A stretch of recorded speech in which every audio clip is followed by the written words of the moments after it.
for another month and a half until I graduate. So with that being said, next month what we're going to be doing is we're going to do elections for the FPA. So next meeting, we'll come out. How many of you are in our group meeting? So in our group meeting, all right, looks like we need to get a lot of people in that group meeting. So anybody who's interested in being an officer next month, so we'll send out more information about it here in the upcoming weeks. But there's going to be some sheets coming around. So with a couple of the professors' names, if they're given extra credit, just write your name, write that down. If you're interested in being in our group meeting, on the FPA sign-in sheet where it says email, also write your phone number down so we can add you in to the group meeting. So with that being said, we're going to be doing some elections, looking for the next wave of leadership as we kind of move out the door. So looking forward to it. You'll get to meet some great people like Cory here tonight and really advance the rest of your careers. So with that being said, we're going to kind of run into the meeting tonight. So Cory graduated in 2016 from Penn State Barron here, good old finance major. So he was one of the first people I met whenever I came here. Really, really great in the finance program, getting to see kind of the ways that you can move outside of a Barron program into kind of the real working world. So right now he's working with Edward Jones, just completed his, first full year of client acquisition, right? Yeah, that's right. So he'll be talking a little bit about kind of the process from after college, some of the things to be prepared for as you move out into the real world, because the real world's quite a bit different than the college life. So so Cory's been very successful so far. Looking forward to see where he's going, and thank you for coming today. Look forward to hearing what you have to say. So Cory Phillips.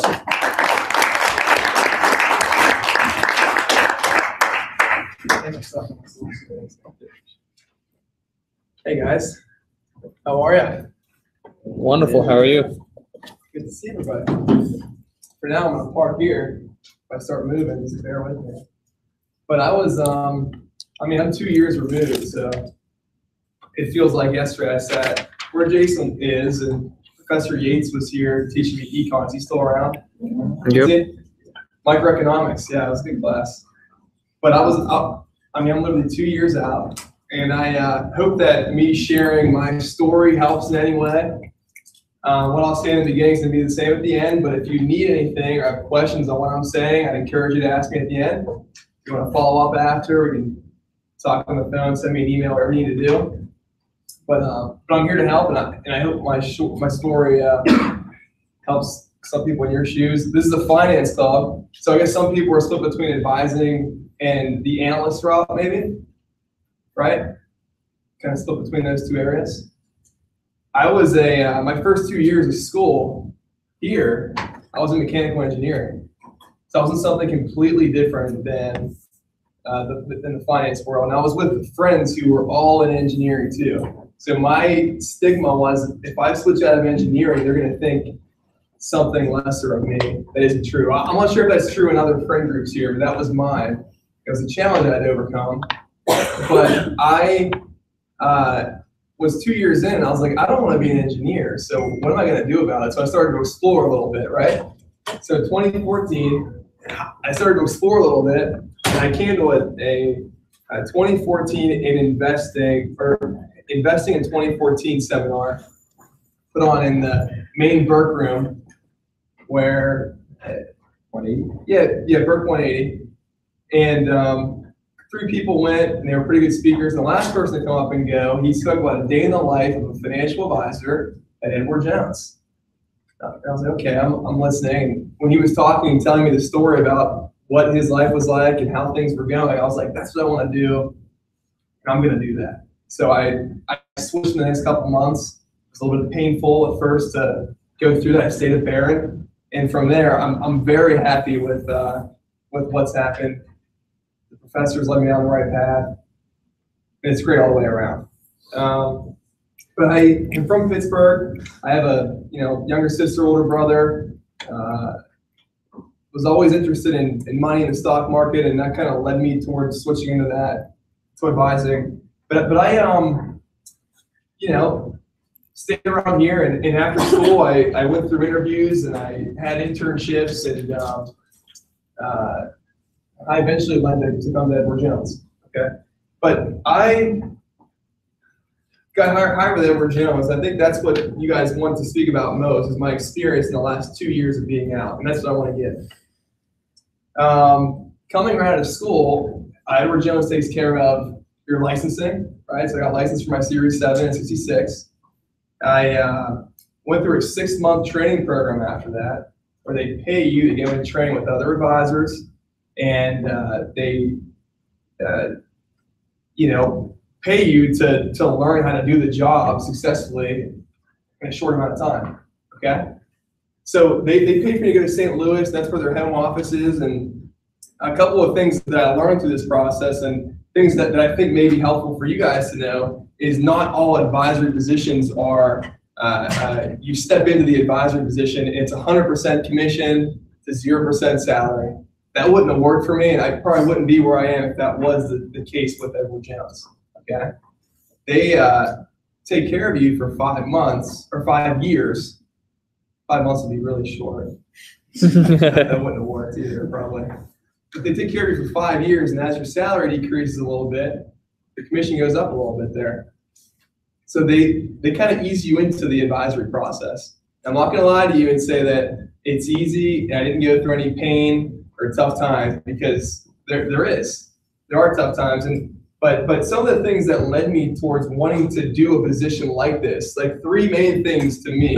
So if I'm sitting in your shoes, I'm thinking like, what do I want to do? Like, where do I want to go to work? What's my career path? There's different answers to that question for everybody in here. But for me, the 3 things I was thinking of is, 1, I want to be pretty free to do what I want to do.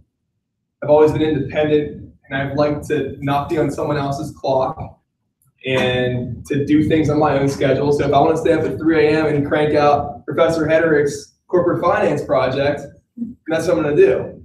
Or if I want to get up at 7 a.m. and do the project then that's what I'm going to do. So I always like to just do what I wanted to do and when I wanted to do it. So that was thing 1 that I really wanted when I was looking for a career, right?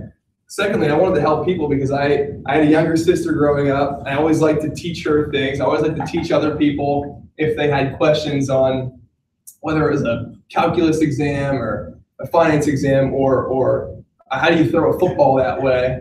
I always was interested and got pumped up and passionate about helping other people. So I was like, I definitely want something where I'm like making a difference in individuals' lives. Okay, so that was number 2. And 3, I mean, I think if I asked everybody if they like money in this room, there probably wouldn't be one that said, no, I don't like money, and I don't want more money. So I want a career path where I can do well for myself. And those 3 things played over and over, and I was like, financial advising makes sense and you can get all of that in advising, okay? And to give you a little bit of a specific about, so far, does that make sense? Story so far? Any questions right now? Okay. At Edward Jones, they work a little bit differently. So to go off like that freedom standpoint and doing things on my own schedule, I wanted to be in my own office and have my own assistant versus being on a floor with maybe 20 to 50 other advisors there. I wanted to be like my own. It's more entrepreneurial. There's nothing wrong with both paths, but that was something that led me towards the specific Edward Jones path, was you get put into your own office. So like next month, I'm doing an office search to be placed into my own office, and then I'm going to hire my own branch office administrators, what they call them, a BOA. I call them an assistant, but they have their own terminology for it, so we'll call it a BOA. But they set you up with those things, and they take care of you, okay?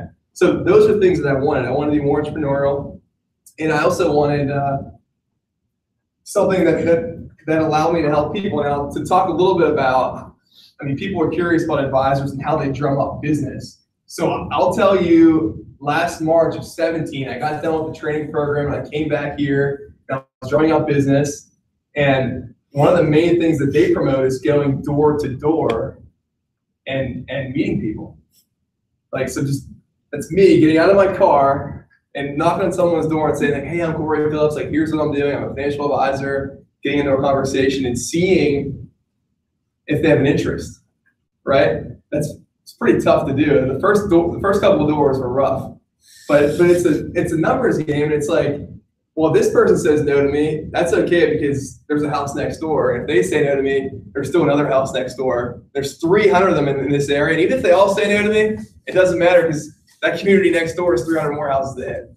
So that's the mindset that you have to get, that I had to get into, and it's challenging. And I've gone up to doors and vomited words all over people, and they were like, "What the hell is this kid saying?" And I was like, "You're right. I wouldn't invest in me either right now." So I went to the next house. You know? But that's been a part of the process, and like I said, it's been tough, but I've learned so much from it, and I'm so much better off for going through that I wouldn't take any of it back. So I did the licensing. They paid for that for me. They paid for me to study. So last July of 16, I started to study for the Series 7 and 66. And they paid me, I was studying 50 hours a week at the time for a full month. They paid me 50 hours a week. I got like, I think it was between $15 and $20 an hour at that time to just study. Like, you guys are all studying full time right now, you're not getting paid for it. They paid me to do that, which is pretty cool. So I got licensed, went to St. Louis, came back, and at the door, I mean, so I knocked on, going back to client acquisition, I knocked on about 3,000 doors in the Bethel Park area. If you guys are familiar with like the South Hills of Pittsburgh, some of you guys probably have never even been to Pittsburgh, but there's a community with like 30,000 people there, and I knocked on a lot of doors, and it's a numbers game. It was like probably like 1 in 100 or like 2 in, or like 1 in 50, like doors that you knock on, you actually have them turn over to be your client. So not a lot, like it's a numbers game, really. And yeah, three things I think about too. There's more specifics that I can get into, and I think that it's going to benefit me. So if you guys start getting curious for questions, it's going to really benefit me to go into different areas of conversation. I hope I laid some groundwork there. But 3 things too that I think will lead you towards success also. From being in 2018, if you're going to graduate this year or next year or the year after, 3 main things I think would really help to have in your head. And they're what I think of frequently also. And firstly, it's work ethic, and it's time that you put into something. Because whatever you put into something is what you're going to get out of it. And nothing that's really easy is going to give you great things, right? And anything that's really challenging is going to be worth it in the end, right? So you, with a work ethic and with a desire to put the hours in, you will have good results. And this is a cliche saying, right? But it's success. The only place where success comes before work is in the dictionary, right? You got to put the work in to have success. Okay? So I think that's something to be mindful of. You got to put time in to make something happen.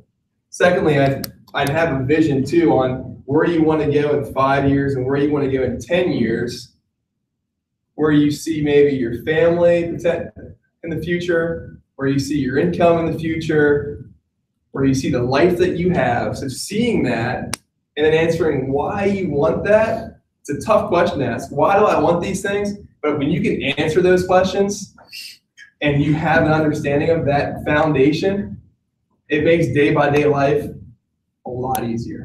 Because you know, when I wake up in the morning, I'm like, here's what I'm reaching for, here's why I want it, now I need to go and work 10, 12 hours to make that happen, okay?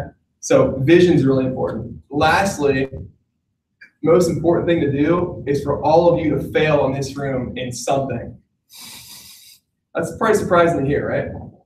Because don't do it in your classes. Like, try to do it in your classes. That's like best case, because you might not make it out of here. So pass your classes. But fail in other things, or be willing to fail in other things, and be willing to be uncomfortable in other things. And that's where you're gonna have a lot of growth. So like, if you get a little anxious, like come into this room, for instance. I'm talking, I mean, I was here 2 years ago, not too far removed. Got a little bit of a jitter, got a little bit of nerves. That's a good thing. Next time I come into this room and I do it again, it'll be a little bit better because I already did it once, right? Same thing with last week. There's something called a simple IRA. I'm not sure if you go into it much here. It's similar to a 401k. It's another opportunity for a business to implement a business plan at their work and to have their dollars go into a bucket that have tax-deferred growth. So a simple IRA is something that you can offer to businesses. And I had my first meeting with an employer, and I worked on this employer for a long time, and I tried to get him on board with a simple IRA. Finally, he was like, all right, let's have a meeting. It was me, him, the other partner, and 16 employees. And I walked in there thinking, this is my first time doing this. I prepared for it, but I hope it goes well. And I was a little bit uneasy about the meeting, but I did it. The speech went pretty well, and they're going to sign up and do it. And like 10 of the employees are going to start contributing to this plan because I was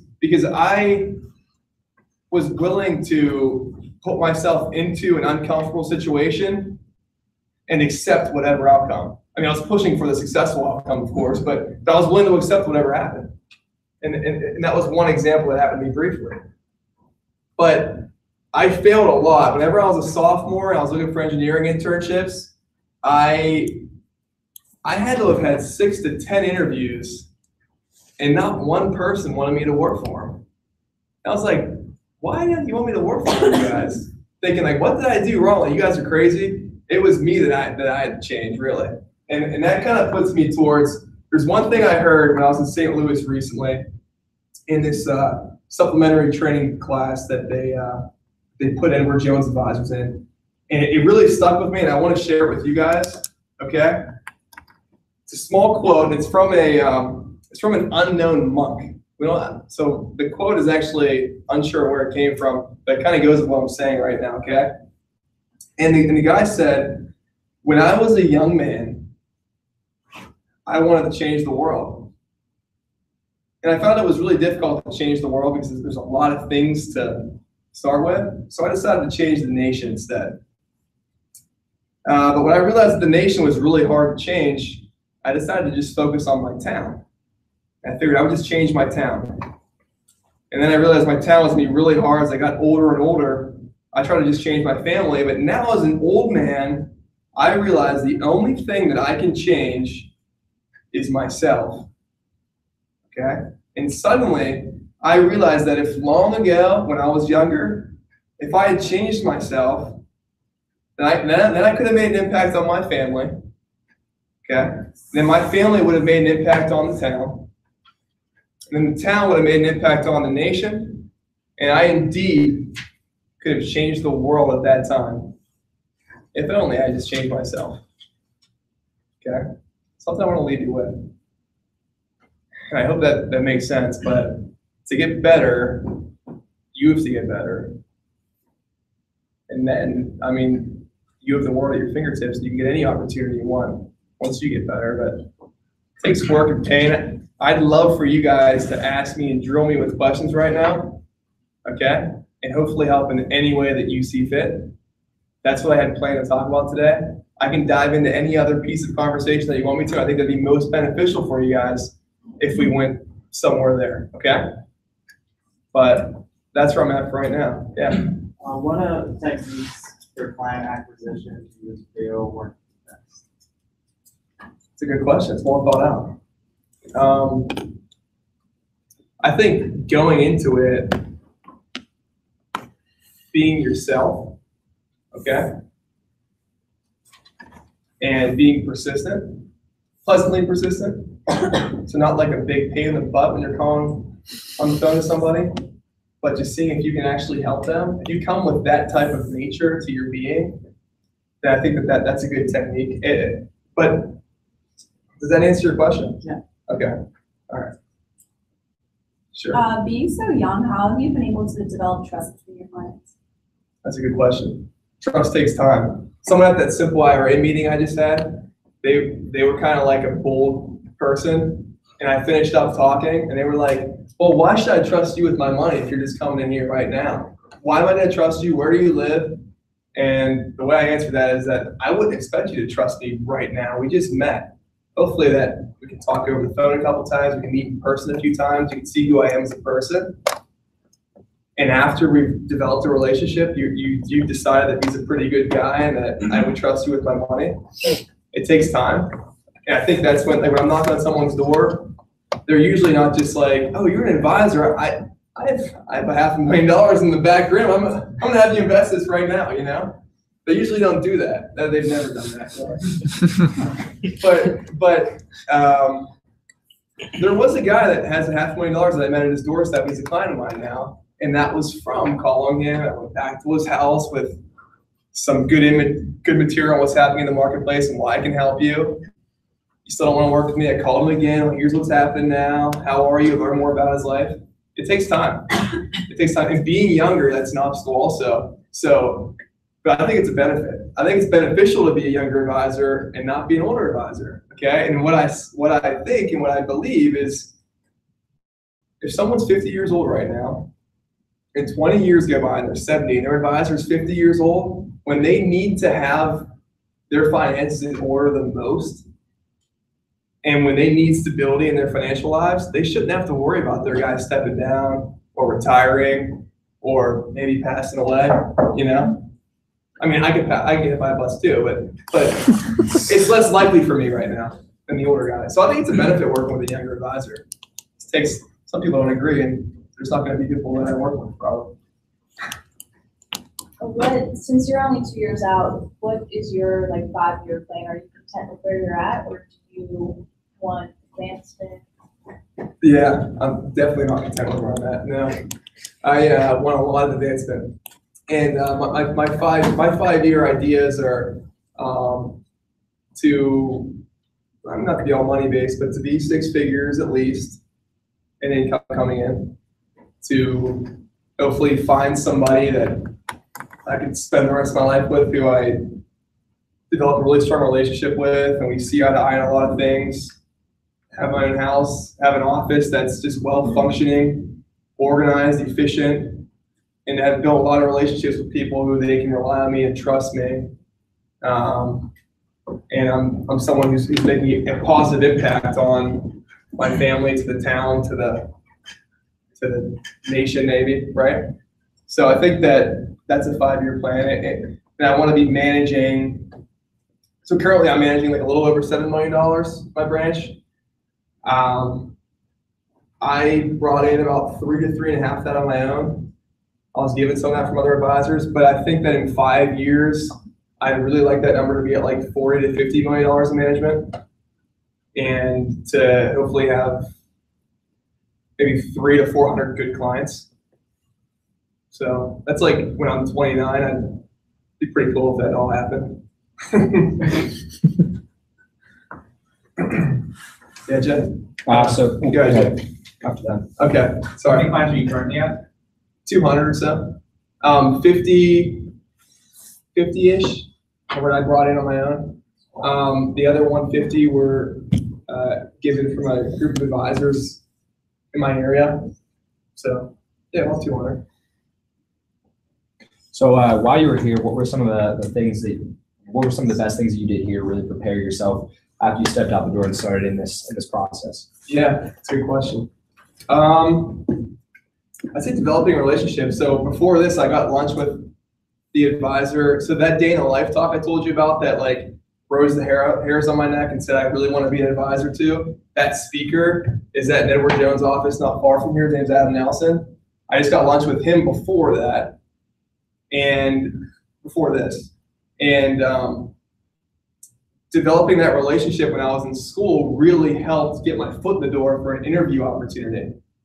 So building relationships with professionals, having a good grasp on what's happening in class and being good at your classes, but also wanting to learn more about what they're talking about. So Professor Hedrick's teaching us the time value of money. That's a great concept to know, and to start asking more questions in your head and become curious to maybe even go talk to Professor Hedrick one-on-one. You guys have an opportunity at Penn State Barron where professors actually care about you and they know who you are.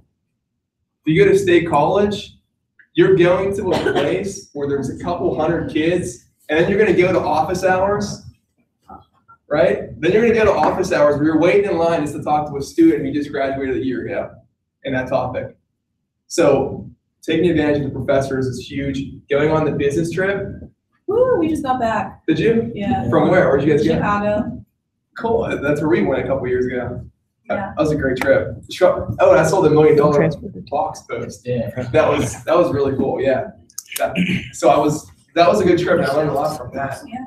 Just like talking in like social environments was cool. So like those are some things at Barron that I'd advocate for, is taking advantage of the professors, going on the trips, developing relationships, applying to places. If you get shut down in interviews, it's okay, because that's interview experience for later on. And you know, like maybe I shouldn't say that thing I said last time because she didn't like that. So a couple of things I'd probably work on. You know, if that answers your question. Yeah, absolutely. Any other thoughts or concerns? Are you guys mainly? Yeah.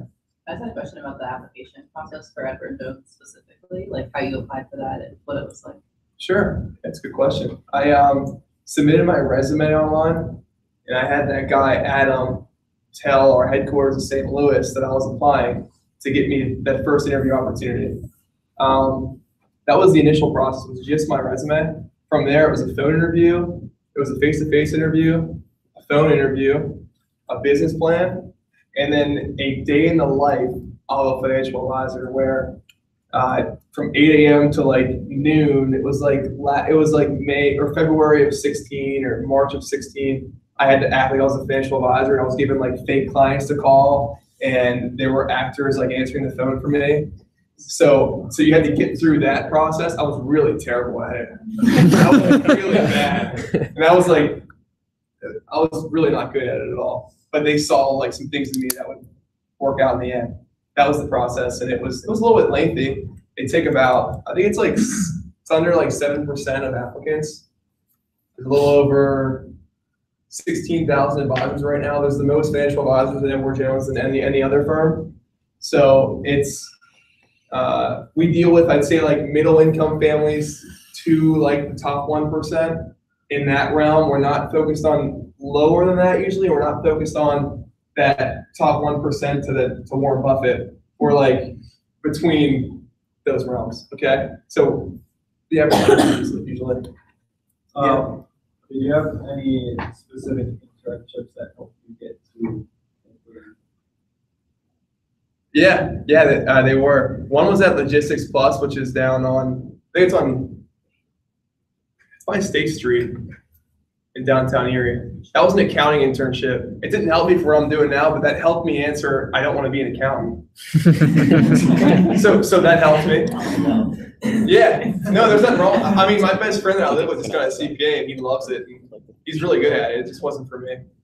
But I yeah, that helped me. And then I was at a place from my junior to senior year where I worked in back office finance. I was helping the treasurer like report numbers at month's end and things like that, and that helped me too. But that helped me answer that also wasn't something that I personally wanted to do. So those helped, and they really helped guide me towards what I want. But yeah. So. I guess, to what extent are you guys at Edward Jones bound by like the fiduciary rule, and how does that affect, one, your commissions and how you go about advising? Good question. That's a good one too. We were bound by the fiduciary rule, and we inherited the rule June of 17. We brought it in and just said, this is going to be us going forward. It recently was, what's the right word for it? It was like rescinded, I guess, or it's under review. Yeah, right. I think they delayed it, but it's supposed to be. Yeah, you're right. They delayed it, but since June of, since in some firms like have completely changed their game plan. Some haven't done anything at all. It's kind of a mess right now, truthfully. And the way it's impacted us is we've gone more towards fee-based business than like upfront commission-based business. So now it's usually like you have a wrap fee on an account, and you're holding a series of mutual funds from any type of fund family out there using any funds. So that's directed us to be more fee-based, to answer your question about commissions. And there was another piece of your question, I think, too. I guess, do you go about handling things with clients any differently because of that? Okay, I kind of came in right when the rule was being implemented. So I've been working that way. since I started at Edward Jones. From a guy who's been there for maybe 10 to 20 years, he'd probably have a better story to tell you in regards to changes with advice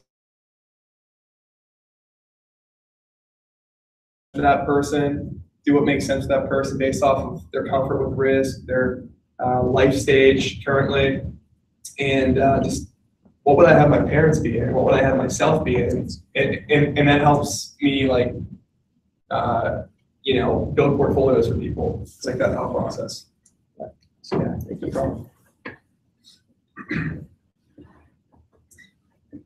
Are a lot of your clients younger, or do you have mostly like older, like let's say 45 and up? Yeah, that's a good question.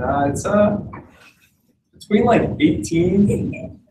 It's a good question. Is that what you Henrik say? says 45 is really old. I should have come No. Do you have this professor? You might be in trouble. I need So there's a range. Like, there's a girl I just started working with who's like 19. She has a job out of high school and she's not going to college and she wanted to start funding it. So I work with her. And I have like a 93-year-old client also. That whole window is what I have. My ideal client is probably 55 to 65. They're retiring a little bit early and they have a big 401k a little over me. That's probably like the ideal client situation right now. But with someone in their 20s or 30s, it's great too because they're going to grow with you. And they're going to keep putting money in each month and their account's going to grow. And they're going to be pretty serious clients whenever I'm 40s and 50s also. But the range is long. And I don't particularly like focus on one age group for right now. That answers your question. Yeah. You said you had like your struggles when you, I guess, first started. What would you say those were? When I first started in this career, oh man, coming back to some dark days. They were dealing with rejection frequently. That was the biggest one. Because you kind of start taking it personally. Like when all these people keep saying no to you and like you just keep going down dead ends. That was a big struggle, but being mindful of like what this could get me one day. I'm still not there yet, but what this could get me one day and that I just need to keep fighting through helped me get through that time. But that was like the biggest one, was dealing with a lot of rejection. And it was getting good at speaking to people more and explaining things in a way that's understandable to everybody. Because at one point, I'd probably go too far into things when it's not really necessary for a lot of people. Some people are like, just take my money and like just deal with it, and that's all I need to know. So not going too far into the weeds, I guess, the struggle. The rejection was the biggest one, and like making myself get out of my car to keep knocking on a door, or to pick up the phone one more time to try that person I met like 2 months ago and try to get them to like be compelled to come in and do business with me. Those were the toughest things, and I went through anxiety through that, and that's a normal thing, I think, for anybody in that career path. Some people don't really struggle with that at all, but I found that you can calm and control your mind a little bit more when you keep working at it and you keep seeking different advice. And that was something that was probably the biggest obstacle, was that. But like, I think most people have at least some level of anxiety, and it's just finding how to control that and to be comfortable, be the person that you want to be. But that was probably the biggest struggle. Still is sometimes, But with the struggle comes a lot of like the failure that I was talking about. Like that's where I learned the most, was going through those times. Those like painful times. I always say it's good to, and I heard this from somebody. Most of these things that I was saying today, I've heard from other people, and I've just said it myself. But go through or what is it? Oh, it's paying now to play later. Okay, So like you're gonna pay now to put a lot of hours in a week, maybe 50, 60 hours sometimes for me. That's pretty regular, about 50 is about my average. But I'm paying now to play later with my 5-year plan or my 10-year plan. Or you could play now, and you're gonna pay for it later on, you know? But hope that answers your question on struggles.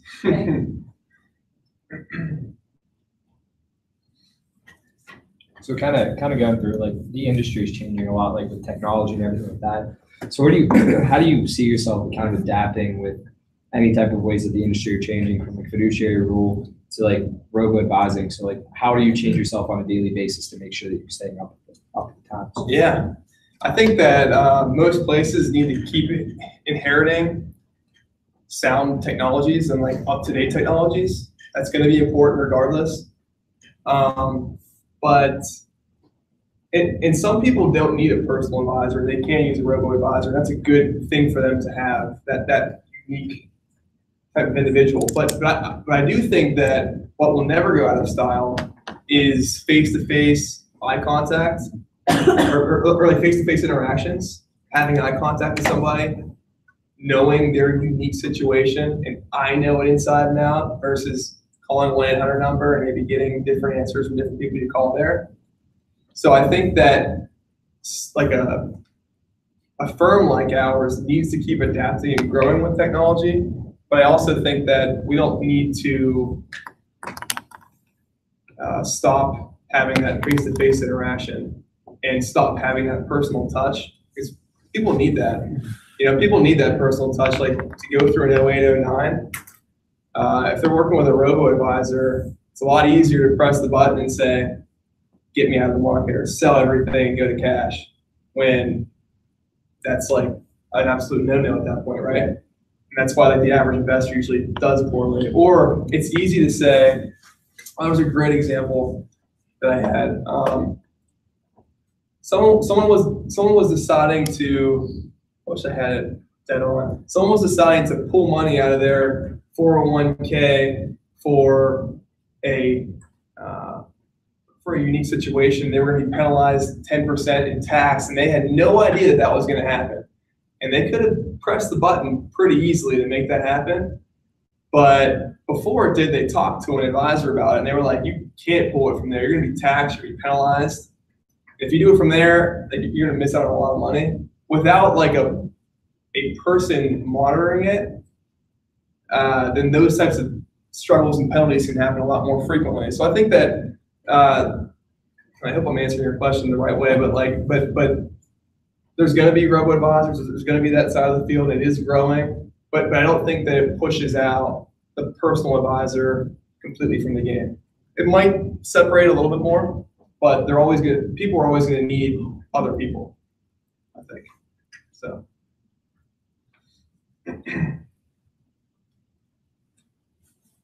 You want to talk about how you're involved with security selection? What some of your clients? Yeah. So when someone works with someone like me, they work with about 6,000 other people in our home office. And a portion of those 6,000 people are research analysts, a couple hundred CFAs, people who are really good at doing the analytical type work. And they're funneling through the 11 or so thousand mutual funds and giving advisors like me a good idea on what you might want to touch and what you might not want to touch.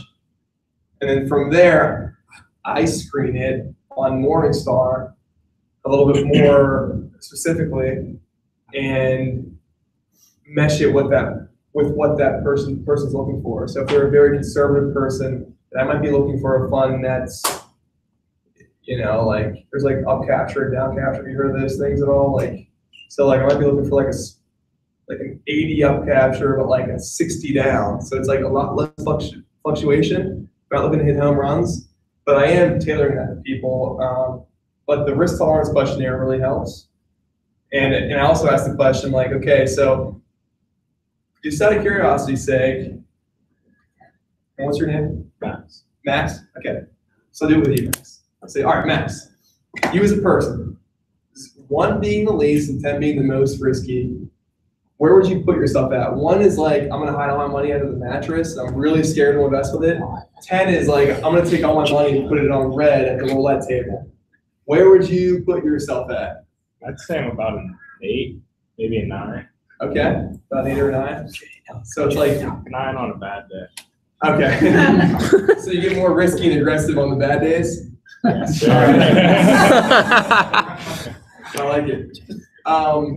Well, so that's a good start to that conversation. And there's like 6 questions that can lead us to it. And usually that 8 or 9 that you just gave me, there's a scale of 0 to 100 on the risk tolerance questionnaire.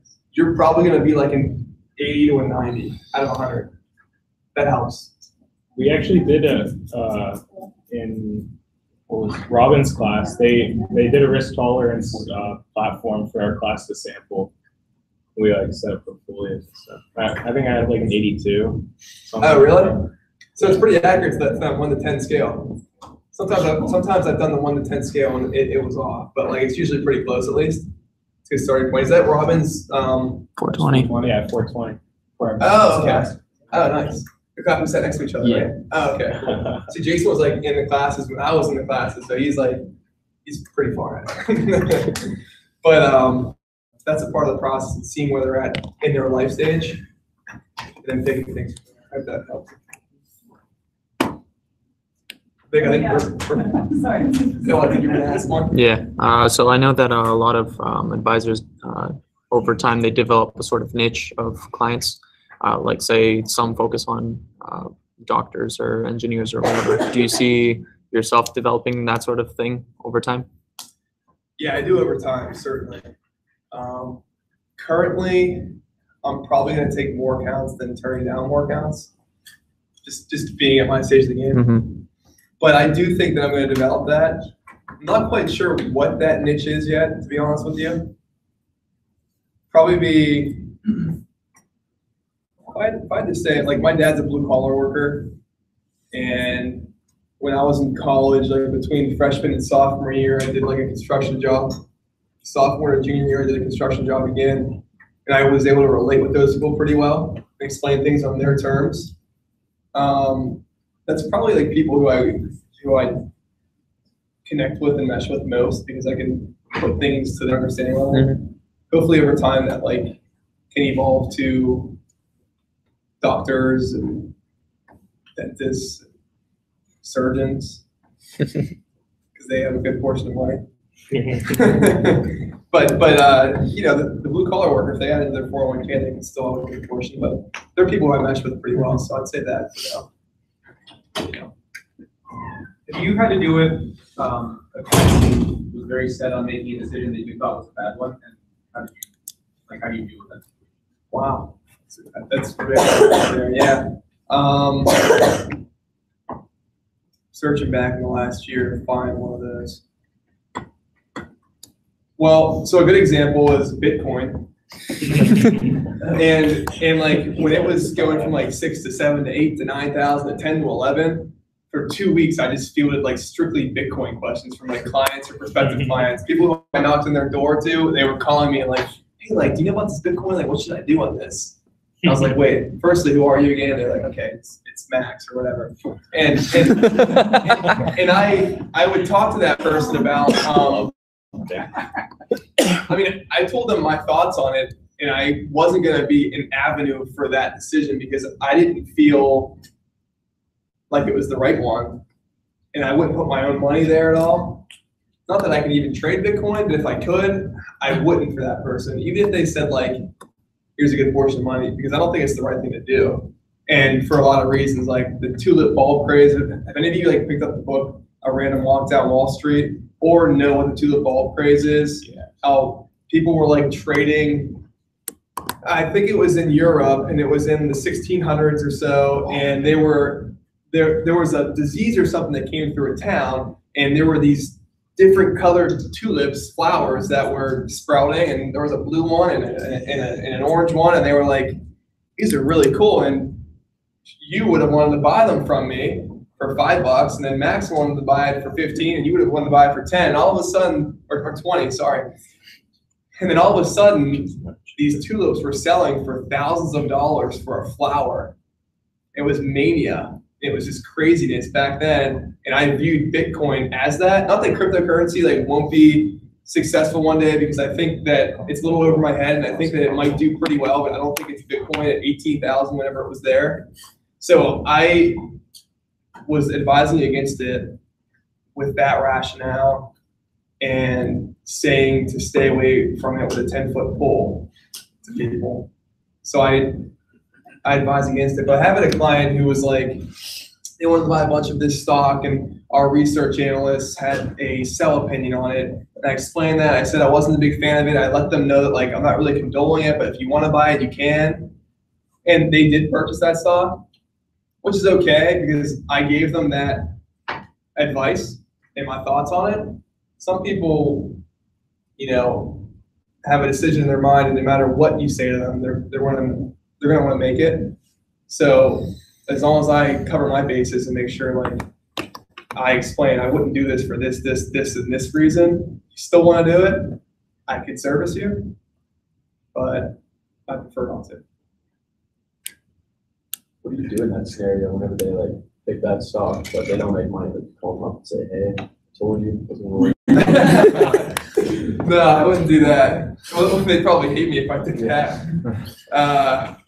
No, so I think in that scenario, I haven't been in the business quite long enough to say that like I have someone like 5 years ago who lost a ton of money on it. The markets have been doing like really well recently, so that hasn't really happened to me yet. But how I think that I would deal with it would be to keep in touch with them. If I only held that stock with that person, I'd probably keep in touch like quarterly or once every other 6 months, twice a year, and just touch base with them and see if I can service them in any other area. Because I think that that's a realization that they already have made. And for me to go out and be like, I told you that was going to be a loser, look at it, that would just hurt their feelings. They wouldn't feel good about it. So I probably wouldn't say that. And that would just be an understanding between the two of us that way. You know, maybe next time, hopefully you listen to my advice. You know? Yeah. How often do you talk to your average client then? Just your client like that? Yeah, it varies. Some people want to hear from me like monthly, and that's probably my most frequent. Some people want to hear from me quarterly, some people twice a year, and some people are like, I only want to see you for our annual review, and I don't want to hear from you beyond that. I'm like, all right, that's what you'll get. It's kind of what they want. My ideal experience, I think, would be like quarterly for somebody. I think that's a pretty good enough time frame to like check in and see if anything's changed with their lives and their family, or to see if there's any needed allocation adjustments, like more international or like less into like international bonds or something. Quarterly is pretty adequate. On average, it's probably quarterly to semi-annually. I guess for so far, that's been my experience. Yeah.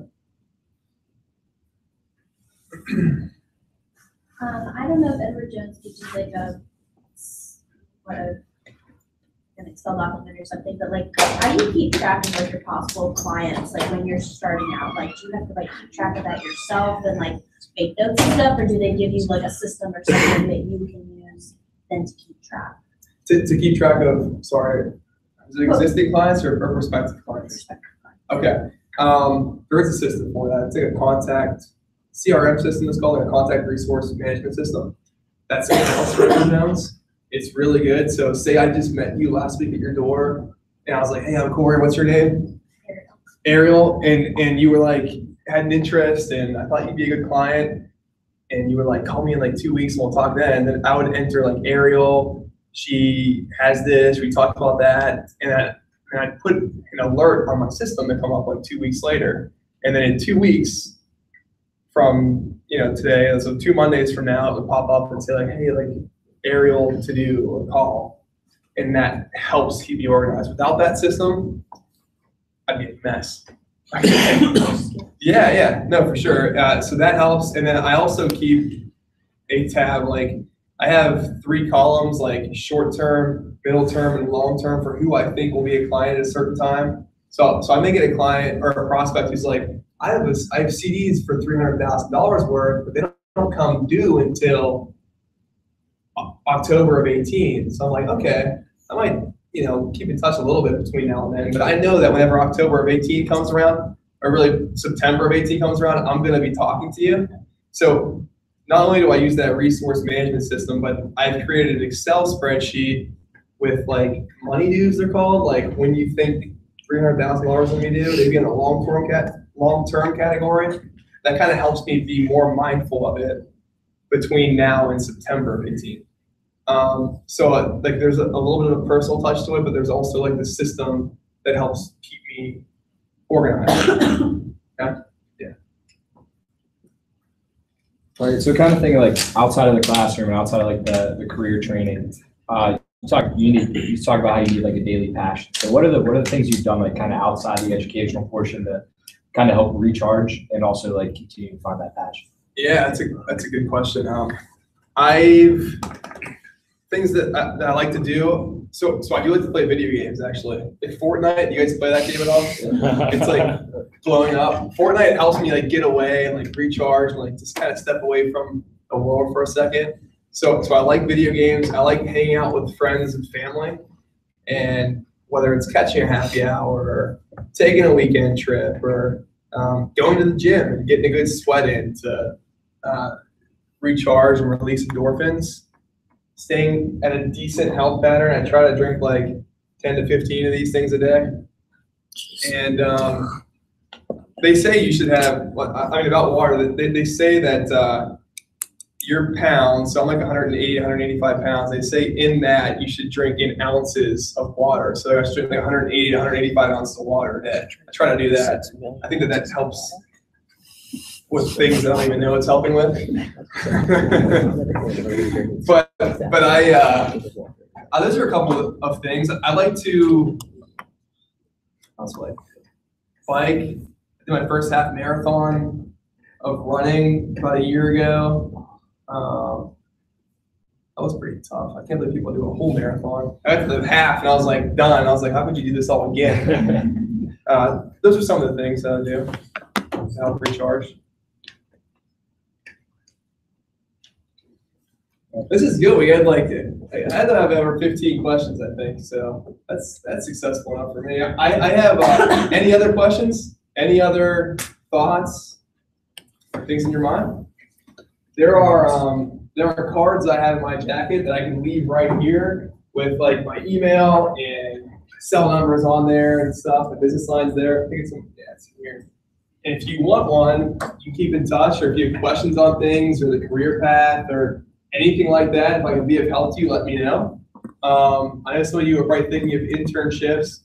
For 2018, it's a little late for Edward Jones. They do it like the previous fall. So this coming up fall, if you're looking for an internship, it's a tough thing to get into. I actually didn't get an internship with Edward Jones. It's another thing that I didn't get at one point in my life. But there are internship opportunities, and even anything else in life, if I can help, let me know, keep in touch, and thanks for your guys' time. I appreciate it a lot.